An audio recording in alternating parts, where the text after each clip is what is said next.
મિત્રો, નૂતન નાગરિક સહકારી બેંક લિમિટેડમાં જગ્યાઓ બહાર પડી છે.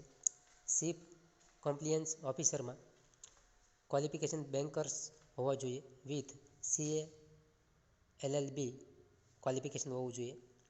7 થી 10 વર્ષનો અનુભવ હોય તેવા વ્યક્તિ. ત્યારબાદ પ્રોગ્રામરની એક જગ્યા બહાર પડેલી છે. Qualification bachelor degree in software એન્જિનિયરિંગમાં કરેલું હોવું જોઈએ. અનુભવ 2 વર્ષનો.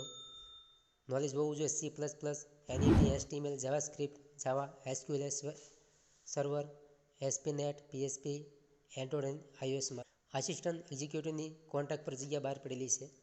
Graduate with higher second class અથવા પોસ્ટ ગ્રેજ્યુએશન અથવા ઇક્વિવેલન્ટ કરેલું હોવું જોઈએ. અનુભવ મિનિમમ 1 યરનો બેન્કિંગમાં હોવો જોઈએ. ત્યારબાદ સેલ્સ એક્ઝિક્યુટિવની કોન્ટ્રાક્ટમાં જગ્યા બહાર પડેલી છે. ક્વોલિફિકેશન જોઈએ તો ગ્રેજ્યુએશન અને પોસ્ટ ગ્રેજ્યુએશન અથવા ઇક્વિવેલન્ટ. ફ્રેશર પણ અહીં એપ્લાય કરી શકે છે. જે કોઈ મિત્રોને રસ હોય તેણે નીચે આપેલા ઈમેલ ID ઉપર પોતાનો રિઝ્યુમ સેન્ડ કરવાનો રહેશે અથવા એમની વેબસાઇટ ઉપર જઈને એપ્લાય કરવાનું રહેશે.